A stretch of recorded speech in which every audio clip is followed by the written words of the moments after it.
लाडकी बहीण योजनेच्या ई-केवायसी साठी महिलांना शारीरिक सुखाची मागणी करण्याचा अतिशय घृणास्पद प्रकार पुढे आला आहे। यातील इसम गोकुळ रमेश चव्हाण हा मूळ काँग्रेसचा कार्यकर्ता असून गेल्या नुकत्याच पार पडलेल्या जळगाव महापालिकेच्या निवडणुकीमध्ये राष्ट्रीय काँग्रेस पक्षाचा हा उमेदवार होता।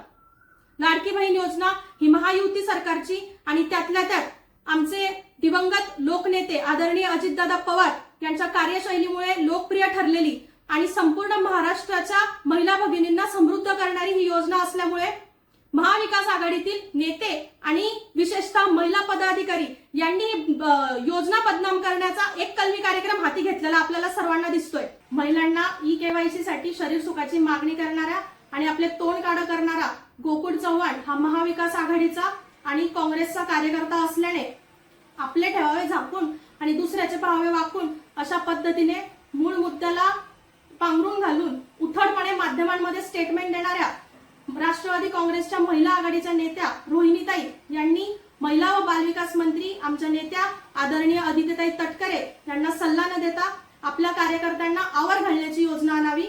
त्यासोबतच लाडकी बहीण योजनेची बदनामी न करता आपल्या घटक पक्षाच्या कार्यकर्त्यांनी ज्या पद्धतीने लांछनास्पद हा प्रकार केलेला आहे यासाठी महाराष्ट्रातील तमाम लाडक्या बहिणींची माफी मागावी।